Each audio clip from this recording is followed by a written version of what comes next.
14 février 2000.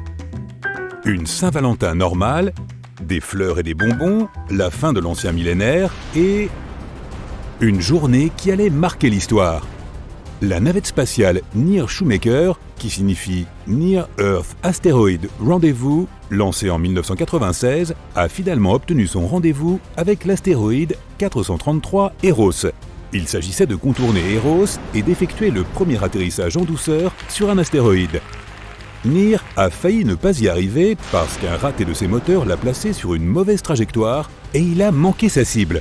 Pourtant, les ingénieurs ont décidé de laisser Near faire le tour du Soleil pendant une année de plus, et il a fini par y arriver. Near Shoemaker a été créé pour trouver, cibler et traquer des objets spatiaux plus petits pendant environ un an et recueillir des données importantes à leur sujet. Ce vaisseau spatial a pris plus de 160 000 photos de la surface de l'astéroïde qui ont beaucoup aidé les chercheurs. Avant cela, certains scientifiques ne prenaient les astéroïdes que pour des objets volants sans intérêt. L'astéroïde 433 Eros est en effet le plus petit corps de notre système solaire à avoir son propre vaisseau spatial en orbite autour de lui. À première vue, cet astéroïde ressemble à n'importe quelle autre roche ordinaire venant de l'espace. En forme de patate, effectuant une rotation complète toutes les 5h30 et d'une taille équivalente à 2 fois celle de Manhattan. À titre de comparaison, le plus grand astéroïde jamais découvert fait 940 km de diamètre, tandis que le plus petit mesure environ 2 mètres de large. Les astéroïdes sont en fait des sortes de résidus des premiers stades du système solaire. Le Soleil, tel que nous le connaissons, a commencé à acquérir sa forme lorsque des gaz et des atomes comprimés se sont mélangés pour former une proto-étoile. Les petits éclats de débris et de poussière autour du Soleil se sont transformés en rochers et en s'écrasant les uns contre les autres, ils en ont formé de plus gros encore. Les objets qui ont survécu à cette fête chaotique et désordonnée sont ce que nous connaissons aujourd'hui sous le nom de planètes et de lunes. Les corps plus petits, qui n'ont pas pu obtenir le statut de planète, sont des astéroïdes. Ils sont trop petits pour avoir une atmosphère et leur gravité n'est pas assez forte pour les transformer en sphères. Donc, ils ne remplissent pas les conditions pour supporter la vie. La plupart d'entre eux se retrouvent quelque part entre les orbites de Jupiter et de Mars et passent simplement à côté de notre Terre à une distance sûre. Mais pas Eros. Il est devenu le premier des astéroïdes proches de la Terre, ou NEA. Depuis 1975, Eros n'a jamais été aussi proche de la Terre qu'en 2012, avec une distance d'environ 26,7 millions de kilomètres, ce qui représente environ 70 fois la distance moyenne de la Terre à la Lune. Il a été découvert en 1898 et nommé d'après le dieu grec de l'amour, Eros, celui qui utilise ses flèches pour rendre les gens amoureux les uns des autres, et qui brise des cœurs au passage. Dans la mythologie romaine, on le nomme Cupidon. Parmi les nombreuses autres découvertes fascinantes de l'espace, il y a les pâtes nucléaires. Pas comme celle que fait ma grand-mère, certes, mais pas si mauvaise que ça non plus. La recette dit que tu dois 1. Attendre qu'une étoile atteigne un certain âge, quand vient le moment où elle finit par exploser.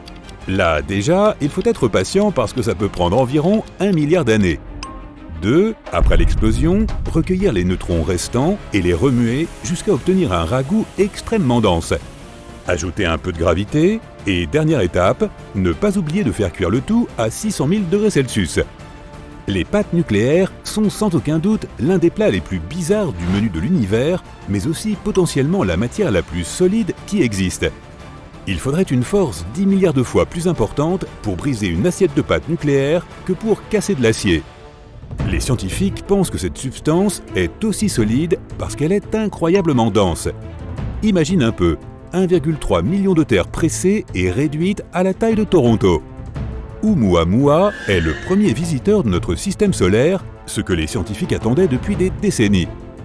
Cet objet mystérieux a été découvert en octobre 2017 et est considéré comme un morceau de corps plus grand, formé à l'extérieur du système solaire et déchiré pendant son voyage. Oumuamua, qui signifie éclaireur en hawaïen, est un corps rallongé qui ressemble à un gros concombre de l'espace, ce qui est totalement inédit en soi. Il possède une accélération non gravitationnelle et personne ne sait vraiment comment il se déplace, puisqu'il n'a pas de queue visible ni de signe de dégazage. L'étoile de Tabi est certainement l'une des plus mystérieuses de l'univers, Elle est située à 1000 années-lumière de nous et elle est 50% plus grande et beaucoup plus chaude que le Soleil. En 2015, les scientifiques ont constaté que la luminosité de l'étoile de Tabi avait diminué de 22%.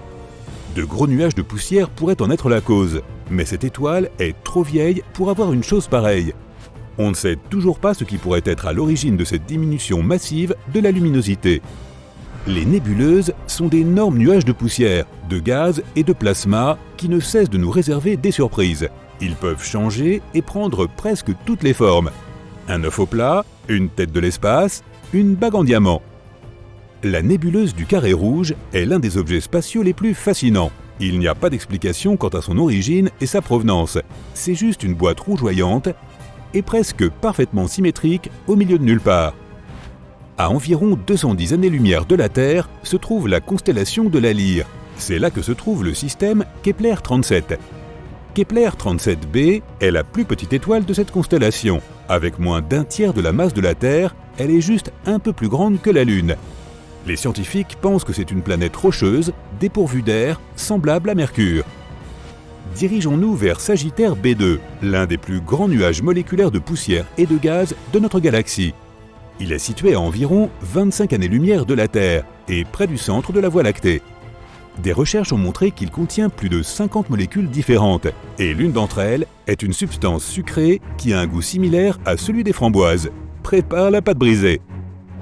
Les bulles de Fermi sont deux mystérieuses bulles gigantesques faites de rayons cosmiques, de gaz et de poussière découvertes en 2010. Elles flottent autour du trou noir central de notre galaxie, une de chaque côté.